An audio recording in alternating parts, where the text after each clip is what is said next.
Amigos, ¿qué tal? Un gusto poder saludarles a través de este espacio Consumo y Ciudadanía. Hoy iniciamos en nuestro canal de YouTube precisamente con esta entrevista en la cual vamos a tener el placer de platicar con Juan Trimboli, quien es el presidente de la Fundación Ciudadana para un Consumo Responsable.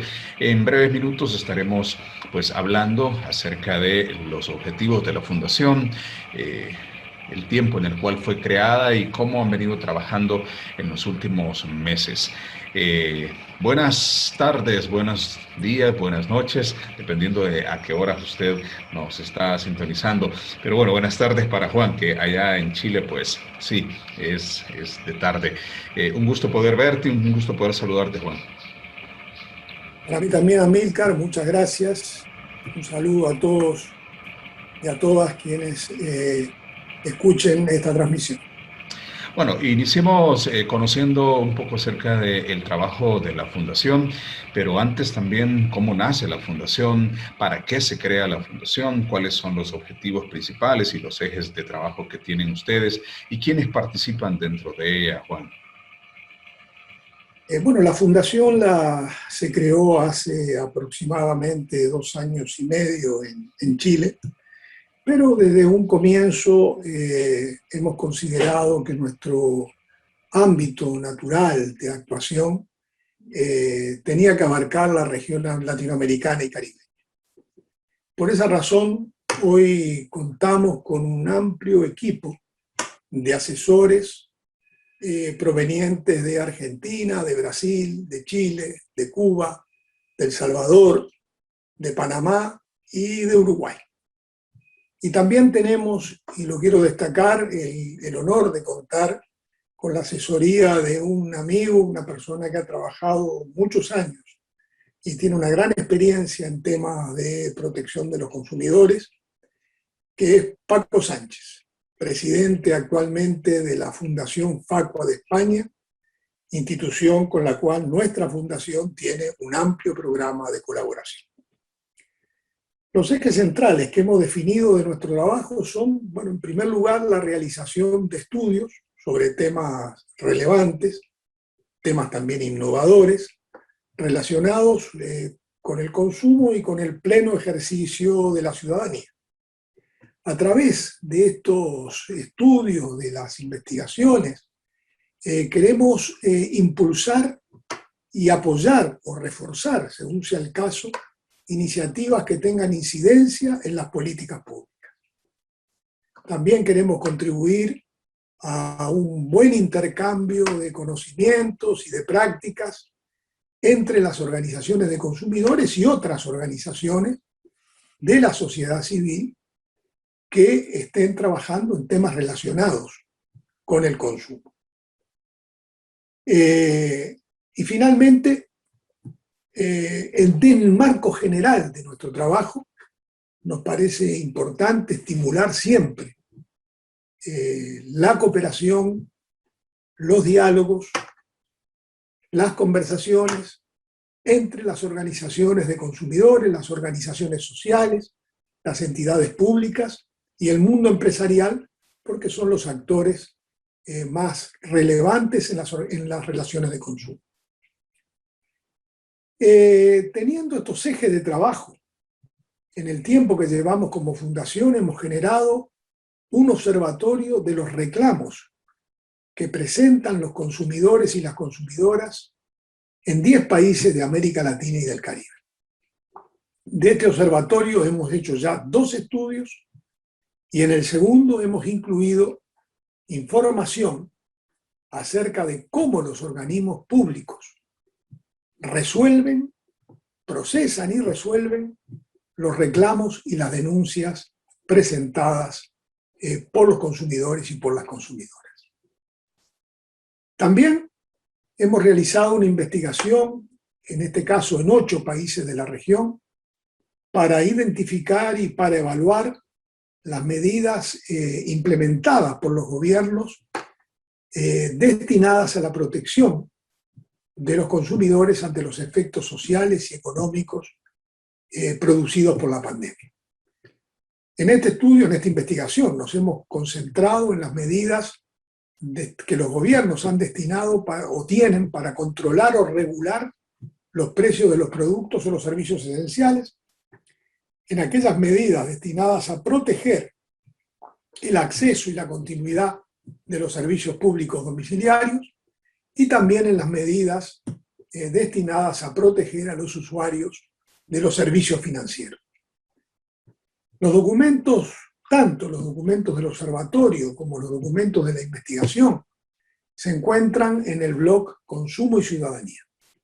Este es un blog que es una iniciativa conjunta entre la Fundación Facua y nuestra fundación, y ya reúne casi 100 artículos y documentos que publicamos regularmente cada 15 días.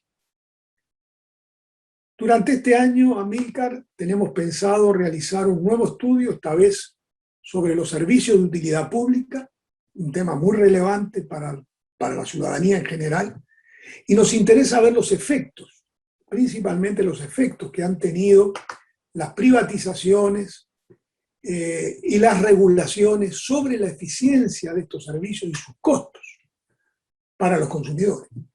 Este estudio, esta investigación la vamos a realizar principalmente en los países de América Central. Y ahora en los próximos días comenzaremos, junto con la Fundación Facua, la segunda etapa de un programa de transmisión de experiencias para estimular la sostenibilidad social y la sostenibilidad financiera de las organizaciones de consumidores. Esto te diría yo, Amílcar, para hacerte un resumen, los principales elementos de nuestro trabajo. Claro, gracias, Juan. A la Fundación le tocó empezar a trabajar en un tiempo bastante difícil, un tiempo de pandemia, en el cual pues el consumo y los mercados han venido cambiando a lo largo de los meses, y también hay que tener en cuenta que la Fundación, como tú lo decías, se convierte en un ojo crítico a fin de poder observar cómo se mueve el consumo, cómo se mueven los mercados y también cómo los gobiernos también regulan esos mercados. Ustedes aprobaron una declaración hace poco y quisiera que me hablaras un poco de ella y los temas que se abordaron dentro de esa declaración a fin de poder estimular un mejor trabajo en cuanto a los mercados a nivel regional.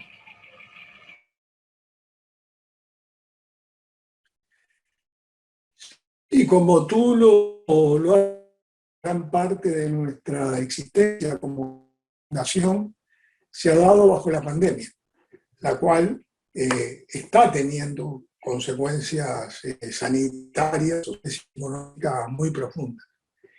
Y en este contexto, la pandemia ha afectado también, como es lógico, a todo el sistema de protección del consumidor. Y cuando hablamos de sistema, decimos a los consumidores, a sus organizaciones, a las organizaciones del Estado y también a las empresas, principalmente a las pequeñas y medianas empresas, pero también a las grandes empresas en alguna medida. Sabemos que la pandemia está alcanzando en las últimas semanas en muchos de nuestros países puntos muy críticos, ¿no? Y él ha evidenciado lo que sabíamos, pero que en alguna medida, los poderes fácticos lograban invisibilizar. Y me refiero a la pobreza, me refiero a las desigualdades, a la exclusión, a las discriminaciones, a los desplazamientos forzados, a la desprotección social y sanitaria de sectores mayoritarios de la población. No podemos, obviamente, Amílcar, pronosticar hoy cuáles serán los alcances finales de la pandemia, pero sí sabemos que estamos ante la mayor crisis económica y social de la región en décadas. Y frente a ella, nos parece importante preguntarnos cómo podemos avanzar hacia nuevos modos de entender y nuevos modos de vivir las relaciones sociales. Esta pregunta nos parece fundamental. Nosotros la hacemos principalmente desde el ámbito de las relaciones de consumo, desde el rol que en este ámbito le corresponde a las organizaciones sociales, le corresponde al Estado y le corresponde al mundo empresarial. Dicho esto, para ponerle un marco a la pregunta, como fundación ubicamos al menos 3 ejes temáticos principales para la construcción de una agenda democrática, una agenda movilizadora, una agenda progresista.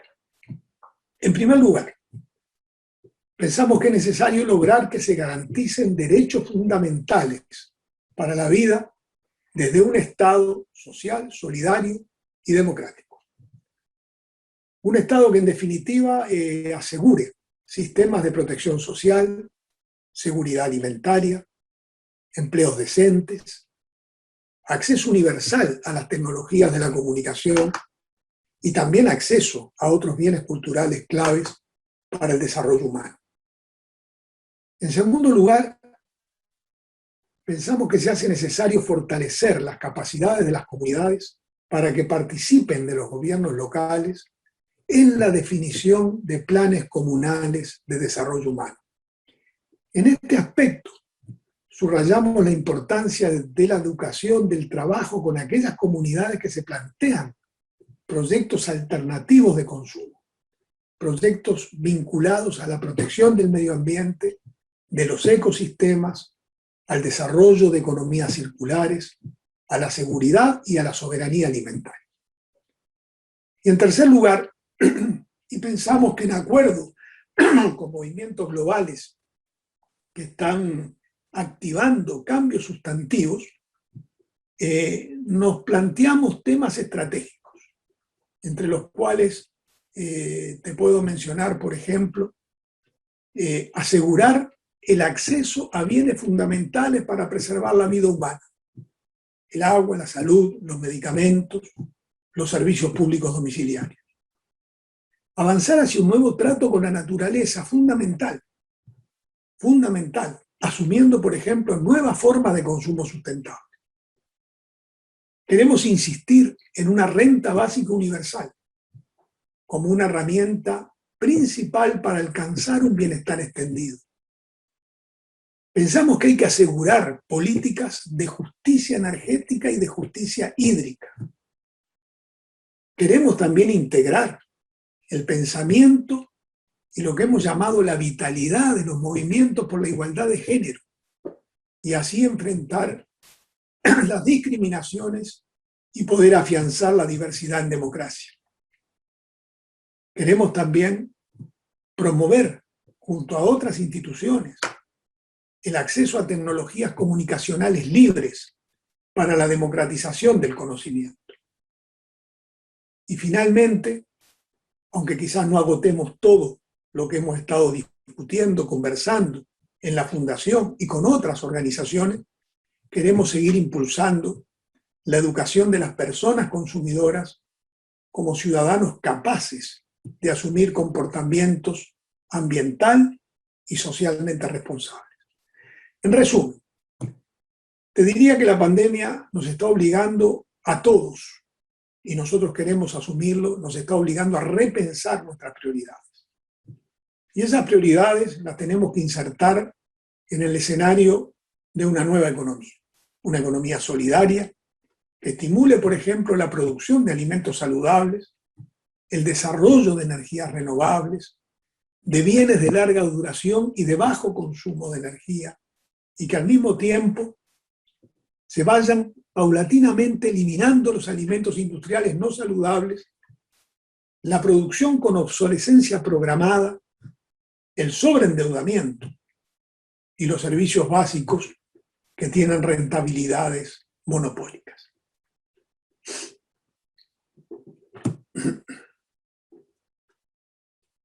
De cara al futuro, Juan, pues la cosa no se ve como muy buena que digamos, ¿no? Para los consumidores, teniendo en cuenta que el mercado ha cambiado mucho. Hoy todo se maneja de manera virtual, las compras se manejan de manera virtual, la educación se maneja de manera virtual, los negocios que se hacen ahora se manejan de manera virtual. ¿Cómo lo ven ustedes como fundación de cara al futuro, toda esta parte de el mercado y el consumo dentro de él? Bueno, sin duda que es un gran tema, ¿no? Un tema que puede dar para una extensísima conversación, seguramente también para algún seminario en los próximos tiempos. Pero mira, para responder a la pregunta en una forma más directa y breve, digamos, quiero recordarte que decíamos en esta conversación que todo el sistema de protección del consumidor ha sido puesto a prueba por la pandemia. En relación con los consumidores, la pandemia, a nuestro juicio, hizo más evidente antiguas vulnerabilidades, pero al mismo tiempo emergieron nuevas formas de abuso. Por ejemplo, en el marco del comercio electrónico, el comercio electrónico se ha expandido, evidentemente, va a seguir expandiéndose, y allí aparecen un conjunto de nuevos problemas, ventajas para los consumidores, pero también nuevos problemas. El tema del delivery, el tema de la entrega de los alimentos o de los servicios, digamos, a domicilio, también con un conjunto de nuevos problemas que emergen. Y hemos tenido también la salsa de precios, ¿no? Desmedidas, injustificadas, al comienzo de la pandemia, pero que continúan, y afectan enormemente la vida de las personas. Frente a esta realidad, y no frente a otra, nadie la ha inventado, digamos, frente a esta realidad es que aparece la indignación, que aparece el enojo, la rebeldía frente a los abusos. Ahora, es cierto que no podemos hablar, Amílcar, genéricamente de las personas consumidoras viviendo en sociedades que son tan desiguales. Pero si atendemos a diversos estudios, en América Latina, también en el continente europeo, etc., esos estudios nos están mostrando la existencia hoy de un consumidor ciudadano, es decir, de un consumidor y de una consumidora que exige derechos, que es una persona activa, que es una persona empoderada. Ya no estamos, como hace ya muchos años atrás, ante un sujeto pasivo, ni ante las empresas, ni tampoco ante el Estado. Yo te diría que junto con este perfil del consumidor ciudadano, la pandemia ha generado tendencias de consumo que a nuestro juicio van a permanecer. Por ejemplo, la importancia de Internet, hoy fundamental en la vida de muchas familias, o de casi todas las familias. Y cuando hablamos de la importancia de Internet, hablamos de la necesidad de un acceso universal a Internet. Lo determinante de los espacios domésticos. Y al hablar de eso hablamos de la vivienda, de una vivienda digna para las personas. Y la relevancia de servicios fundamentales, como el agua, como el gas, como la energía eléctrica. Podríamos mencionar otro, pero quedémonos acá. En relación con el rol del Estado, pensamos que este tiene que asumir la nueva realidad y mejorar los estándares de la protección del consumidor, porque durante la pandemia, salvo algunas excepciones, las agencias gubernamentales de protección al consumidor no han respondido con la eficacia y la rapidez necesaria. Y por su parte, y con esto voy cerrando la pregunta, las empresas tienen que replantearse con urgencia su rol en la sociedad. No pueden seguir mostrando esa indiferencia, esa falta de empatía con los consumidores y la consumidora. Cada día podemos constatar, lo puedes hacer tú, yo, todos, que los sistemas automatizados que hoy predominan en la pandemia no asumen que cada consumidor es único y mucho menos asumen los sentimientos de frustración, de indignación a lo que hemos hecho ya referencia en esta conversación. Hoy los ciudadanos en general lo que demandan de las empresas es transparencia, es que sean confiables, es que sean ecológicas, que promuevan el bienestar de sus empleados y de sus trabajadores. Y naturalmente tienen que ser rentables, eso nadie lo desconoce, pero esa rentabilidad tiene que hacerse respetando los derechos de los consumidores y los derechos ambientales. Gracias, Juan. Bueno, ya habrá mucho tiempo para poder platicar acerca de todos esos detalles muy específicos en cuanto a lo que la pandemia nos deja y nos continúa pues dando de qué hablar en estos días. Agradecerte. una sola cosita más, Sí, Juan. Sí, antes de Juan. cerrar la conversación, Sí, Juan. y es que en las próximas semanas ya esperamos que se oficialice, digamos, la constitución de la sede de la Fundación Ciudadana por un Consumo Responsable en El Salvador.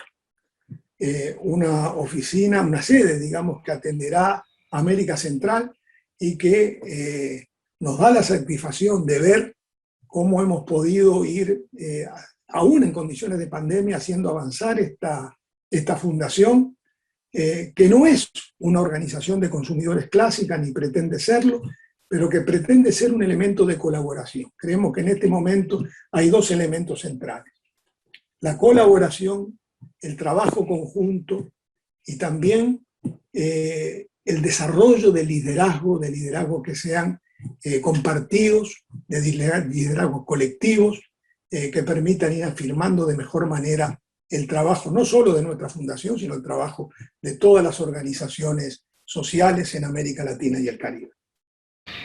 Gracias, Juan, por esa excelente noticia.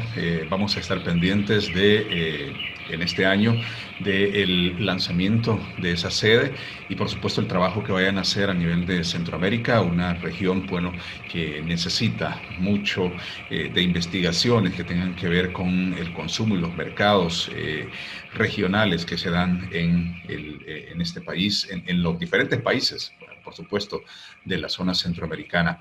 Gracias, Juan, por habernos acompañado. Ya habrá más tiempo para poder platicar acerca de otros temas, pero por el momento, pues, dejamos la plática hasta aquí. Agradecerte tu tiempo y gracias por atender la invitación. Gracias a ti, Amílcar. Hasta pronto. Para nuestros amigos, pues gracias por habernos acompañado. Recuerda, vamos a estar siempre en nuestro canal de YouTube y por supuesto en nuestras redes sociales, en Twitter y también en nuestro blog para que usted pueda continuar dándole seguimiento a todo lo que la Fundación está realizando a nivel de la región latinoamericana. Será hasta una próxima. Gracias por habernos acompañado.